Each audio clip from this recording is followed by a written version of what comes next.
Hello everyone, welcome back. कैसे हैं आप लोग? आशा करते हैं आप लोग बहुत अच्छे होंगे। डियर स्टूडेंट्स, आज का हमारा ये लेक्चर अप्लाइड मैथ सेकेंड के फर्स्ट चैप्टर का थर्ड लेक्चर होने वाला है। डियर स्टूडेंट्स, इसके पहले इस चैप्टर के बिहाफ पर मैं आपको 2 लेक्चर प्रोवाइड करा चुका हूं। आई होप आप सभी लोगों ने उस प्रीवियस दोनों लेक्चर को ज़रूर से ज़रूर देख लिया होगा। नहीं देखा होगा तो चैनल पे प्लेलिस्ट बन चुकी है। साथ ही साथ इस लेक्चर के डिस्क्रिप्शन में उस प्लेलिस्ट का लिंक भी मैं दे दूंगा। प्रीवियस दोनों लेक्चर को ज़रूर देख लीजिएगा। डियर स्टूडेंट्स, आज का ये लेक्चर बेहद इंपॉर्टेंट होने वाला है क्योंकि आज के इस लेक्चर का हमारा टॉपिक है सारणिक का प्रसार, expansion of determinants. Means determinant अर्थात सारणी की वैल्यू हम किस तरीके से फाइंड करते हैं, उसका एक्सपेंशन कैसे करते हैं। आज के इस लेक्चर में आप सभी लोग इसको सीखेंगे। बेहद इम्पॉर्टेंट है, ध्यान से समझेंगे। कुछ क्वेश्चन भी सॉल्व कराएंगे और कुछ क्वेश्चन आपको टास्क के फॉर्म में भी प्रोवाइड कराएंगे। सो डियर स्टूडेंट्स, आइए हम आज की इस क्लास को स्टार्ट करते हैं। प्रीवियस दोनों लेक्चर्स के माध्यम से आप सभी लोग ये जान चुके हैं कि सारणिक अर्थात डिटर्मिनेंट क्या होता है, उसका ऑर्डर क्या होता है, उसके एलिमेंट्स क्या होते हैं, माइनर्स और कोफैक्टर्स क्या होते हैं। इन सारे टॉपिक पे हम बहुत ही अच्छे तरीके से डिस्कस कर चुके हैं। इसलिए फिर से कहता हूं कि अगर प्रीवियस लेक्चर को नहीं देखे हैं तो ज़रूर देख लीजिएगा। डियर स्टूडेंट्स, आज का टॉपिक है सारणिक का विस्तार, एक्सपेंशन ऑफ डिटर्मिनेंट्स। विस्तार या प्रसार आप कह सकते हैं। तो डियर स्टूडेंट्स, सबसे पहले हम यहाँ बात करेंगे द्वितीय कोटि के सारणिक का प्रसार। ध्यान समझिए, किसका डियर स्टूडेंट्स?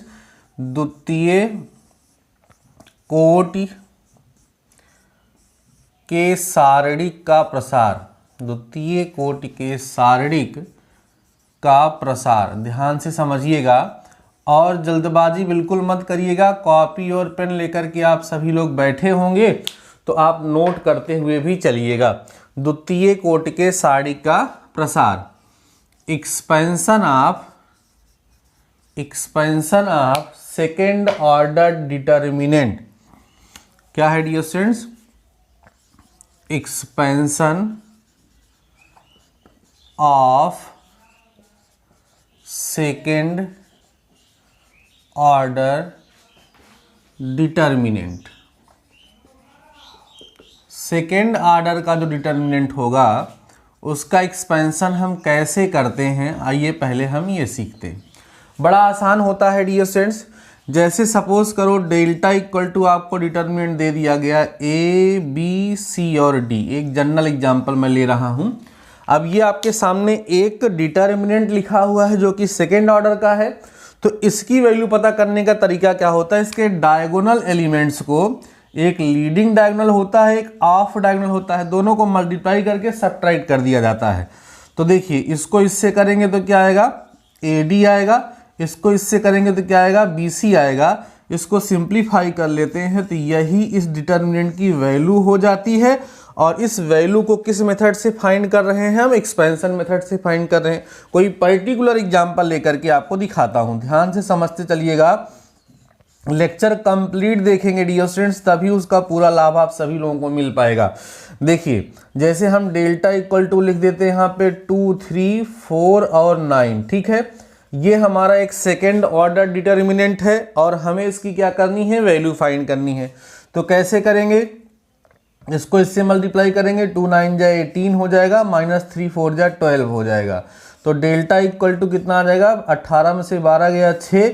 तो ये इस डिटर्मिनेंट की क्या हो जाएगी? वैल्यू हो जाएगी। और ये जो हमने किया ये इसका क्या था? एक्सपेंशन था। कोई और भी एग्जांपल आप ले सकते हैं। Delta equal to 5 0 7 and 9। ठीक है, इसकी वैल्यू कैसे निकलेगी? 5 को 9 से मल्टीप्लाई करेंगे, 5 9 जा 45, 7 0 जा 0 यहाँ हो जाएगा। तो डेल्टा इक्वल टू कितना आ जाएगा? 45 आ जाएगा। तो ये डियर स्टूडेंट्स क्या था? सेकेंड ऑर्डर डिटर्मिनेंट का एक्सपेंशन करना और उसकी सहायता से उसकी वैल्यू को पता करना। अब इसके बिहाफ पर कई तरह के क्वेश्चंस आ जाते हैं। कभी कभी उसकी वैल्यू दे देता है और x की वैल्यू पूछता है। तमाम प्रकार की प्रॉब्लम्स अभी हम लोग एक्सरसाइज में सॉल्व करेंगे, जहां पर हम इस एक्सपेंशन का यूज़ करते हुए आपको नज़र आएंगे, दिखेंगे। मैं आपको आपकी बुक का एक एग्जाम्पल लेकर के दिखाता हूं, जो एक्सरसाइज 1.1 है उसमें सारणिक का मान निकालने के लिए कहा गया। बट जानने दीजिए, अभी हम लोग जब एक्सरसाइज पे पहुंचेंगे तब इसको सॉल्व करेंगे। अभी कंसेप्ट को आप लोग समझ गए होंगे। तो ये क्या है डियर स्टूडेंट, द्वितीय कोटि के सारणिक का प्रसार हम लोगों ने सीख लिया। अब हम किसका सीखेंगे, तृतीय कोटि के सारणिक का प्रसार। हम आपको स्टार्टिंग में ही बता चुके हैं कि हमारे सिलेबस में द्वितीय कोटि और तृतीय कोटि का ही सारणिक डियर स्टूडेंट्स दिया गया है, उसी को हम लोगों को पढ़ना है।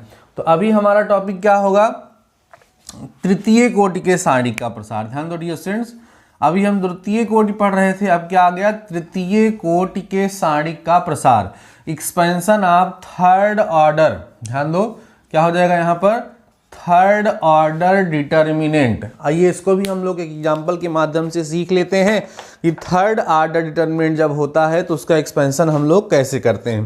पहले हम एक जनरल एग्जाम्पल ले लेते हैं, जैसे डेल्टा इक्वल टू, कोई जनरल एग्जाम्पल ले लेते हैं। ध्यान दीजिए, जैसे हम ले लेते हैं delta equal to A1,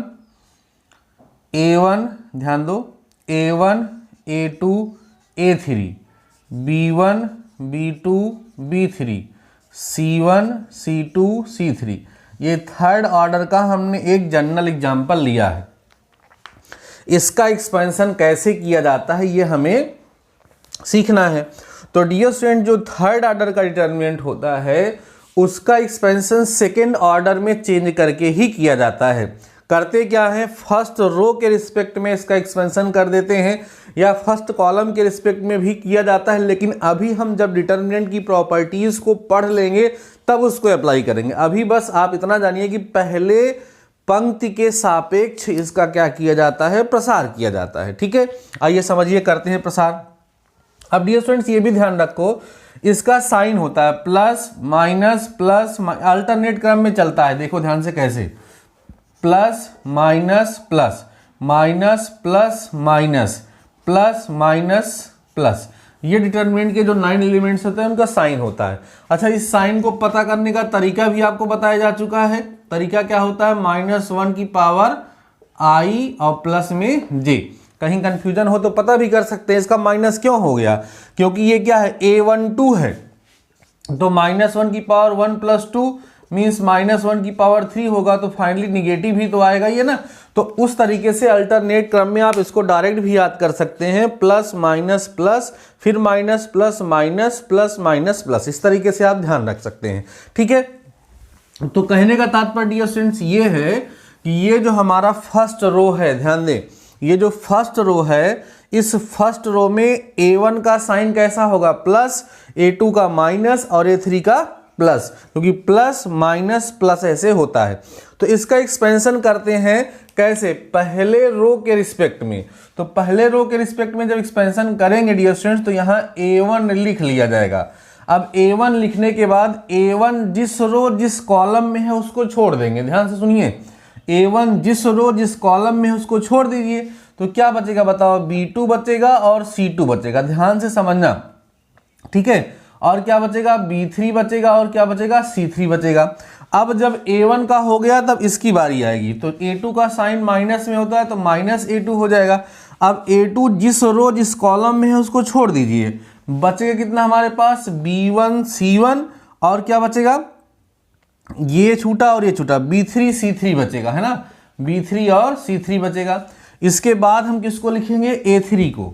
plus में यहाँ आप लिख लीजिए कितना डियर स्टूडेंट्स, A3 लिखेंगे तो ये रो ये कॉलम छूटेगा, तो क्या बचेगा, B1 C1 बचेगा और उसके बाद B2 और C2 बचेगा। इतनी बात सबको समझ में आ गई होगी। अब हम इसको क्या करें, सिंप्लीफाई कर लें। चलिए करिए, दिस इक्वल टू A1, इसको मल्टीप्लाई करेंगे क्या आएगा, B2 C3, क्योंकि अब ये सेकेंड ऑर्डर डिटर्मिनेंट बन चुका है और सेकेंड ऑर्डर डिटर्मिनेंट का एक्सपेंशन कैसे करते हैं ये हम सीख चुके हैं। तो B2 C3 minus B3 C2 हो जाएगा, माइनस में A2 रहेगा, इसको मल्टीप्लाई करिए, B1 C3 minus B3 C1 और प्लस में A3 हो गया, ये हो गया B1 C2 minus B2 C1। इस तरीके से थर्ड ऑर्डर डिटर्मिनेंट का एक्सपेंशन किया जाता है। ठीक है, ये हमने एक जनरल एग्जाम्पल लिया था डियर स्टूडेंट्स। अब हम एक पर्टिकुलर एग्जाम्पल लेते हैं और उसकी सहायता से आपको इसको समझाने का प्रयास करते हैं। चलिए कोई भी एक हम पर्टिकुलर एग्जाम्पल ले लेते हैं, जैसे डेल्टा इक्वल टू 1 2 1 1 5 7 1 -1 -2, ये हमने एक पर्टिकुलर एग्जाम्पल ले लिया।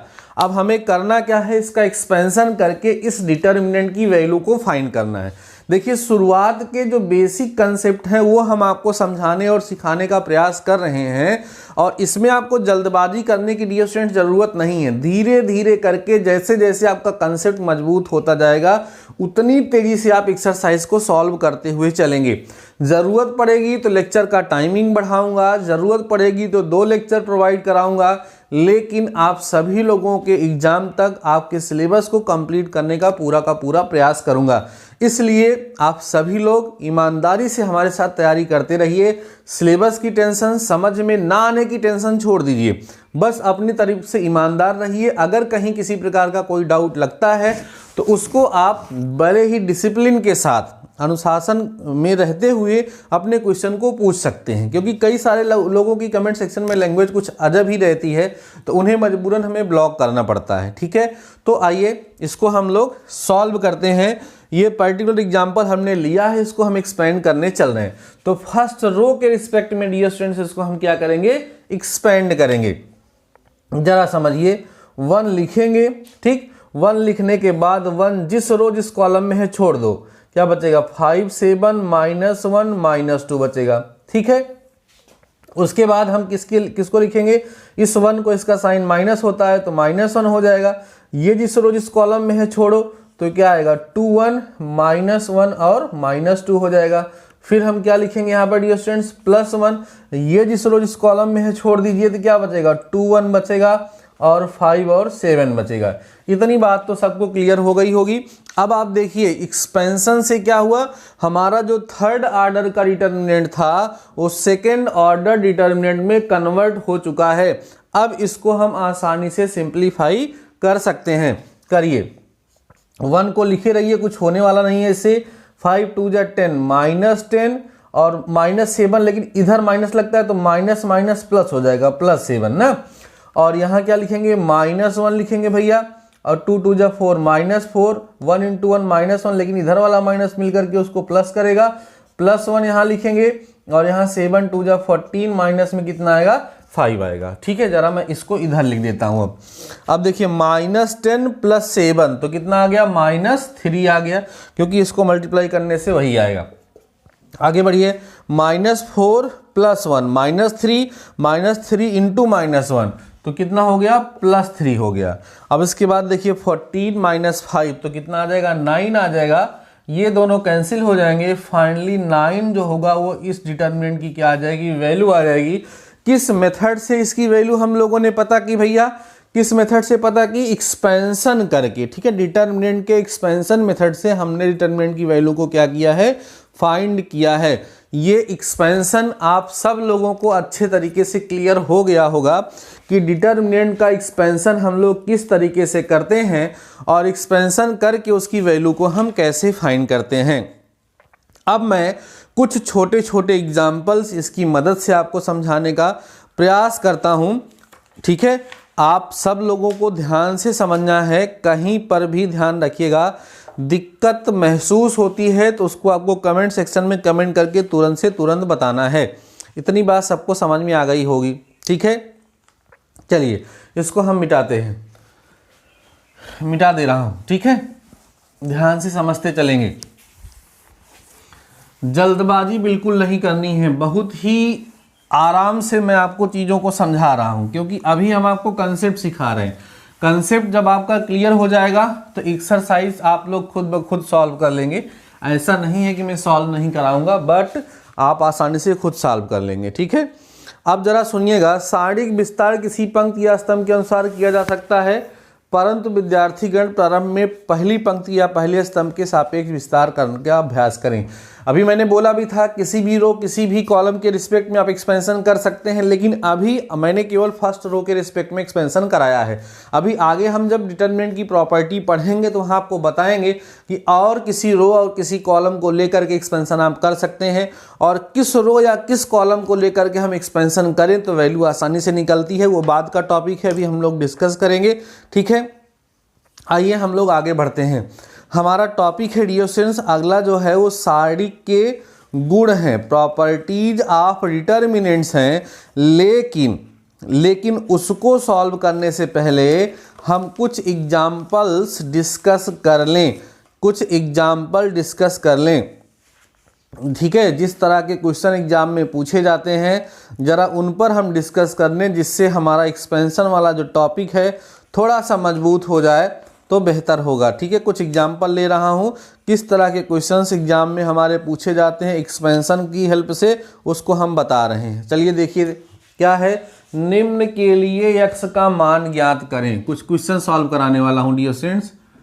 निम्न के लिए, ध्यान दो, निम्न के लिए x का मान ज्ञात कीजिए। ठीक, देखिए ये क्वेश्चन पेपर में आता है। पहला है डियर स्टूडेंट्स, डिटरमिनेंट है 3x और 2 है 7 4, इसकी वैल्यू हमें दी गई है 10। ठीक है, सेकेंड वाला क्वेश्चन है, क्या है जरा देखिए, x स्क्वायर 0 3 x 2 1 1 1 4, और इसकी वैल्यू जो दी गई है वो भी कितनी दी गई है, 28 यहाँ पर दी गई है। अब इन दोनों क्वेश्चन में हमें क्या करना है, x की वैल्यू फाइंड करनी है। कैसे फाइंड करेंगे, जो डिटरमिनेंट हमारे सामने दिया गया है इसको हम एक्सपेंड करेंगे। ठीक है, इसको हम क्या करेंगे, एक्सपेंड करेंगे और x की वैल्यू को फाइंड करेंगे। चलिए पहला वाला हम लोग सॉल्व करते हैं, ध्यान से समझते चलिएगा। ठीक है, सॉल्यूशन देखिए, पहला है हमारा 3x 2 7 4 इक्वल टू 10। कैसे सॉल्व करते हैं उसे सॉल्व कर लीजिए। 3 4 जा 12, 12x आएगा, माइनस 7 2 जा यहाँ 14 हो जाएगा, इक्वल टू डियर स्टूडेंट्स कितना आएगा, 10 आएगा। सिंप्लीफाई करिए तो यहाँ मिलेगा 12x इक्वल टू 10 प्लस में कितना 14। This implies that 12x equal to 24।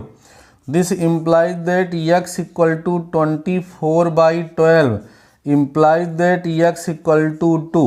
तो आंसर क्या मिल जाएगा डियर स्टूडेंट्स, 2 मिल जाएगा। इस तरह का क्वेश्चन एग्जाम में अक्सर पूछ लिया जाता है, इसलिए हम इसको आपको सॉल्व करा रहे हैं। अब इसका ज़रा सल्यूशन हम लोग करते हैं, ध्यान से देखिए। यहाँ पर भी डियर स्टूडेंट्स हमें एक्सपेंशन करना होगा। अभी हमने एक्सपेंशन करना केवल और केवल आपको फर्स्ट रो के रिस्पेक्ट में सिखाया, लेकिन किसी भी रो या किसी भी कॉलम के रिस्पेक्ट में आप एक्सपेंशन कर सकते हैं। तो जिस रो में या जिस कॉलम में ज़्यादा जीरो आपको दिखेंगे उसी के रिस्पेक्ट में अगर आप एक्सपेंशन करेंगे तो वैल्यू निकालने में आसानी होगी। तो आप देखिए इस फर्स्ट कॉलम में एक जीरो दिख रहा है, इसलिए हम इसको फर्स्ट कॉलम के रिस्पेक्ट में एक्सपेंड करेंगे। तो चलिए करिए, पहले हम क्या लिखेंगे इसको बच्चों, एक्स स्क्वायर। अब एक्स स्क्वायर जिस रो जिस कॉलम में है छोड़ दो, तो क्या बचेगा, यहाँ पर बचेगा हमारे पास 2 1 1 और 4। उसके बाद ये लिख लीजिए, इसका साइन प्लस है तो इसका माइनस होगा, माइनस में 0 लिख लीजिए। ये जिस रो जिस कॉलम में है छोड़ दीजिए, तो क्या बचेगा, x 1 1 और 4। ठीक है, अब इसके बाद हम 3 को लिख लेंगे, प्लस में 3 जिस रो जिस कॉलम में है छोड़ दीजिए, x हो गया, 2 हो गया, 1 1 हो गया, इक्वल टू 28 हो गया। ठीक है, अब इसको हम लोग सिंप्लीफाई करते हैं। यहाँ डियर स्टूडेंट्स हमारे पास एक्स स्क्वायर होगा, यहाँ 4 2 जा 8 माइनस 1। अब यहाँ 0 है तो ये पूरा 0 हो जाएगा, इसीलिए हम इसको फर्स्ट कॉलम के रिस्पेक्ट में एक्सपेंड करने के लिए आपसे बोले थे, क्योंकि जहाँ 0 होगा वो वाला टर्म पूरा 0 हो जाएगा और कैलकुलेशन ईजी हो जाएगा। तो यहाँ कितना बचा हमारे पास 3, और यहाँ हो जाएगा x और माइनस में 2 इक्वल टू डियर स्टूडेंट्स 28 हो गया। अब इसको सिंप्लीफाई जरा हम करते हैं, 7x स्क्वायर हो जाएगा और यहाँ मल्टीप्लाई करेंगे तो कितना आएगा 3x minus 6 equal to 28। This implies that 7x square plus 3x 28 को जब आप इधर लेकर के आएंगे तो यहाँ पे हो जाएगा 34 इक्वल टू 0। अब 7x square plus 3x minus 34 equal to 0। अब आपको इसको फैक्टराइज करना पड़ेगा। इसका फैक्टराइजेशन यहाँ पर जब किया गया है तो आएगा 7x स्क्वायर और प्लस में डियर स्टूडेंट्स इसका फैक्टर बनेगा 17x और माइनस में 14x माइनस 34 इक्वल टू 0। आप फैक्टराइज करके देख लीजिएगा।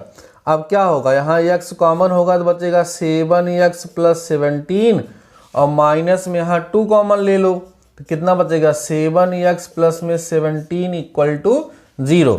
दो फैक्टर यहाँ पर आपको मिल गए, एक ब्रैकेट में 7x प्लस 17, दूसरे ब्रैकेट में x माइनस 2 इक्वल टू 0। बारी बारी 0 के बराबर कर देंगे आप इसको। If 7x plus 17 equal to 0 तो x इक्वल टू माइनस 17/7 ये आपको मिल जाएगा, ठीक है। और if x minus 2 equal to 0 this implies that x equal to 2 मिल जाएगा। तो इस तरीके से यह क्वेश्चन सॉल्व हो गया और x की दो वैल्यू आ गई हैं, एक आई है 2 और एक आई है 17/7 माइनस में। तो इस तरीके से क्वेश्चन एग्जाम में पूछे जाते हैं। डायरेक्ट एक्सपेंशन करने के लिए भी दिया जा सकता है, किसी की वैल्यू निकालने के लिए भी दिया जा सकता है, या इस तरीके से x वगैरह की वैल्यू को फाइंड करने के लिए भी एग्जाम में दिया जाता है। तो उम्मीद करता हूं कि एक्सपेंशन आप सभी लोगों को समझ में आ गया होगा, किस तरीके से हम एक्सपेंड करके वैल्यू पता करते हैं, आप लोग उसको पता कर पाएंगे, ठीक है। जैसे हम किसी और एग्जाम्पल को ले करके थोड़ा सा और आपको समझाने का प्रयास करते हैं। एक दो एग्जाम्पल और लेते हैं जिसका एक्सपेंशन करना है, एक एग्जाम्पल और ले लेते हैं, ठीक है, तो बेहतर होगा, आपको चीज़ें अच्छी तरीके से समझ में आ जाएंगी। जैसे डियर स्टूडेंट्स हम एक्सरसाइज का एक क्वेश्चन ले रहे हैं, वो है 0, 1, 2, ठीक है, और है 2, 3 और 0, उसके बाद 7 है, 0 है, 5 है। इसका हमें क्या करना है, एक्सपेंशन करके वैल्यू पता करनी है। चलिए एक्सपेंड करिए। तो फर्स्ट रो या फर्स्ट कॉलम किसी के रिस्पेक्ट में एक्सपेंड कर दीजिए। फर्स्ट रो पे करेंगे तो यहाँ 0 लिखेंगे, जिस रो जिस कॉलम में छोड़ेंगे तो 3, 0, 0 और 5 आ जाएगा। फिर हम -2 लिखेंगे, ये जिस रो जिस कॉलम में है छोड़ देंगे, 1, 2, 0 और 5 आएगा। प्लस में 7 लिखेंगे, 7 जिस रो जिस कॉलम में छोड़ दो, 1, 2 और 3, 0 यहाँ से मिल जाएगा, ठीक है। अब आप इसको सिंप्लीफाई कर लीजिए। देखो यहाँ 0 लगा हुआ है तो सारा कुछ 0 हो जाएगा। फिर -2 है, इसको मल्टीप्लाई कर लीजिए, ठीक है। 5 1 जा 5, माइनस में 0, प्लस में 7, यहाँ 0 -6 हो जाएगा। सॉल्व करिए। डेल्टा इक्वल टू -10, 7 6 42, माइनस में 42, तो delta equal to dear students -52। ये इसका क्या होना चाहिए, आंसर होना चाहिए। जरा मैं आंसर चेक कर लेता हूँ, क्योंकि ये हमने एक्सरसाइज का ही क्वेश्चन यहाँ पर दिया है। क्वेश्चन नंबर 4 का सेकेंड पार्ट, आपकी जो सार्थक पब्लिकेशन की बुक है उसी का एग्जाम्पल हम यहाँ पे लिए हैं। क्वेश्चन नंबर 4 का सेकेंड पार्ट, 4 का सेकेंड पार्ट उतना ही आ रहा है। तो डियर स्टूडेंट्स इस तरीके से आप सब लोग क्या कर सकते हैं, एक्सपेंशन अब कर सकते हैं। किसी प्रकार की कोई समस्या शायद आपको नहीं होनी चाहिए, और कोई डाउट होगा तो आप सभी लोग पूछ पाएंगे। डियर स्टूडेंट्स अब हम लोगों का अगला टॉपिक है सारणिक के गुणधर्म, प्रॉपर्टीज ऑफ डिटर्मिनेंट्स, जो बहुत ही ज़्यादा इम्पॉर्टेंट है, ठीक है। पहले मैं आप लोगों को एक्सपेंशन के लिए कुछ टॉपिक, कुछ क्वेश्चन दे देता हूं जिसको आप लोग सॉल्व करिएगा, ठीक है। टास्क के रूप में पहले क्वेश्चन लिख लीजिए, लिखिएगा टुडेज टास्क,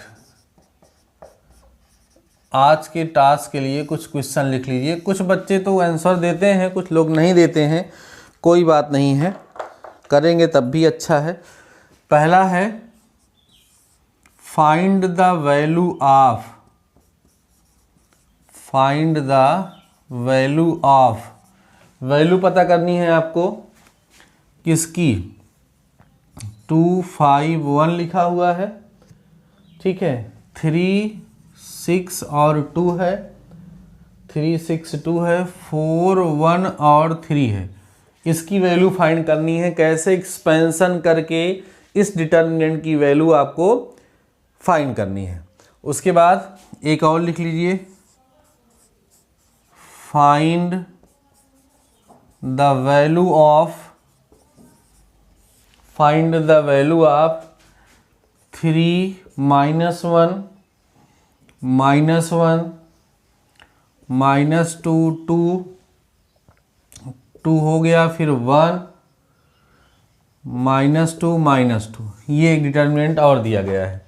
हमें करना क्या है, इन दोनों डिटर्मिनेंट की वैल्यू आपको फाइंड करनी है और फाइंड करने के बाद कमेंट सेक्शन में कमेंट करके मुझे इसका आंसर बताना है, जिससे मुझे लगेगा कि हमने आप लोगों को डिटर्मिनेंट का एक्सपेंशन सिखा दिया है। और अगर आपने इसको सीख लिया होगा तो आगे की जर्नी काफ़ी ज़्यादा इजी आप लोगों को लगेगी। डियर स्टूडेंट्स, अगला टॉपिक मैंने बोला कि हमारा है सारणिक के गुणधर्म। इसको मैं इरेज कर रहा हूँ, ज़रा इसको आप लोग नोट कर लीजिए इस क्वेश्चन को, या स्क्रीनशॉट ले लीजिए। वैसे आप कॉपी और पेन लेकर के बैठे होंगे तो इसको फटाफट से नोट कर लीजिए और इसको सॉल्व करिएगा। सॉल्व करके इसका आंसर मुझे कमेंट सेक्शन में कमेंट करके ज़रूर से ज़रूर बता दीजिएगा, ठीक है। क्वेश्चन को सॉल्व करेंगे तभी आपको आएगा। मैथमेटिक्स में बिना क्वेश्चन सॉल्व किए आपको कुछ नहीं समझ में आएगा, इसलिए क्वेश्चन को ध्यान से सॉल्व करिए, टॉपिक को अच्छे से समझिए, ठीक है। चलिए जरा हम अब आगे बढ़ते हैं।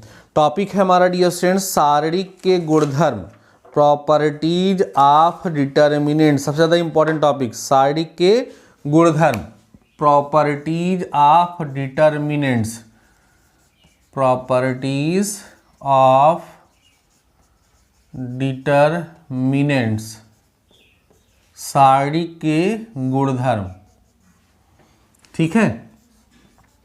सारणिक के गुणधर्म, ठीक, ये हमारा टॉपिक है। इसको वैसे तो हम इसके बाद वाले लेक्चर में डिस्कस करने वाले हैं, लेकिन अगर आप ये चाहते हैं कि इस टॉपिक को अच्छे से आप समझ लें, क्योंकि इसी टॉपिक से आपके एग्जाम में क्वेश्चन पूछे जाते हैं। जैसा कि अभी हमने आपको सिखाया कि डिटर्मिनेंट अर्थात सारणिक का एक्सपेंशन कैसे करते हैं, उसका एक्सपेंशन करके हम डिटर्मिनेंट की वैल्यू कैसे फाइंड करते हैं, ये हमने आपको सिखाया। लेकिन होता क्या है डियर स्टूडेंट्स कि डिटर्मिनेंट की कुछ प्रॉपर्टीज होती हैं जिनकी मदद से डिटर्मिनेंट की वैल्यू ज़्यादा आसानी से हम फाइंड कर सकते हैं। जैसे एक प्रॉपर्टी है कि अगर किसी डिटर्मिनेंट के कोई 2 रो या 2 कॉलम आइडेंटिकल हो, मीन्स समान हो, तो उसको सॉल्व करने की ज़रूरत नहीं होती है, उस डिटर्मिनेंट की वैल्यू 0 हो जाती है। जैसे देखो, मान लो डेल्टा इक्वल टू कहीं आ गया 1 2 3 4 5 7, फिर लिख दिया गया 1 2 3, तो यहाँ पर आप देखेंगे कि C1 और C3 ये दोनों क्या हैं, बराबर हैं, इसलिए इस डेल्टा की वैल्यू क्या होगी, 0, मीन्स डिटर्मिनेंट की वैल्यू 0 हो जाएगी। हमें इसको सिंप्लीफाई करने की आवश्यकता नहीं पड़े क्योंकि ये प्रॉपर्टी है। ऐसे कई सारी प्रॉपर्टीज हैं जिनकी मदद से डिटर्मिनेंट की वैल्यू फाइंड करना आसान हो जाता है बिना एक्सपेंशन किए। उन्हीं प्रॉपर्टीज़ के बारे में हमें डिस्कस करना है। उन प्रॉपर्टीज़ के बारे में डियर स्टूडेंट्स हम नेक्स्ट लेक्चर में डिस्कस करेंगे, क्योंकि कई सारी प्रॉपर्टीज़ हैं। सारी की सारी प्रॉपर्टीज़ को जब एक साथ एक ही लेक्चर में आपको हम बताएंगे, समझाएंगे, तो वो ज़्यादा बेहतर तरीके से आप सभी लोगों को समझ में भी आएगा और कोई दिक्कत भी आपको नहीं होगी। उम्मीद करता हूं कि आज के इस लेक्चर में हमने जो केवल और केवल एक ही टॉपिक डियर स्टूडेंट्स आपको पढ़ाया है और वो टॉपिक आपको बहुत अच्छे से क्लियर हो गया होगा, ठीक है।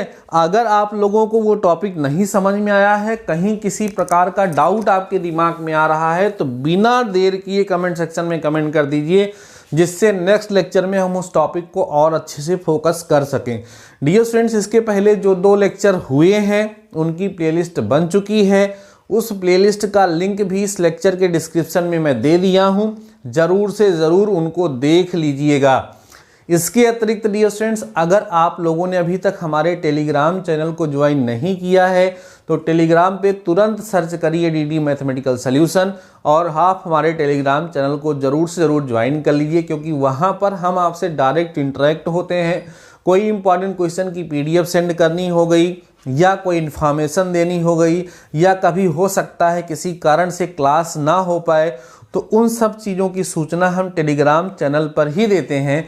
इसीलिए आपसे रिक्वेस्ट है, आपको एडवाइस है कि आप टेलीग्राम चैनल को ज़रूर से ज़रूर ज्वाइन कर लीजिए। उस टेलीग्राम का लिंक भी हम इस लेक्चर के डिस्क्रिप्शन में दे रहे हैं, वहाँ से आप लोग ज्वाइन कर सकते हैं। बाकी डियर स्टूडेंट्स, आज के इस लेक्चर में बस इतना ही। कोई डाउट होगा, कोई क्वेश्चन होगा तो कमेंट सेक्शन में कमेंट करिएगा। इसके अतिरिक्त अगर आपको लेक्चर पसंद आया होगा तो अपने दोस्तों के साथ ज़रूर से ज़रूर शेयर करिएगा। बाकी मिलते हैं नेक्स्ट लेक्चर के साथ, नेक्स्ट टॉपिक के साथ। तब तक के लिए शानदार रहिए और पढ़ते रहिए।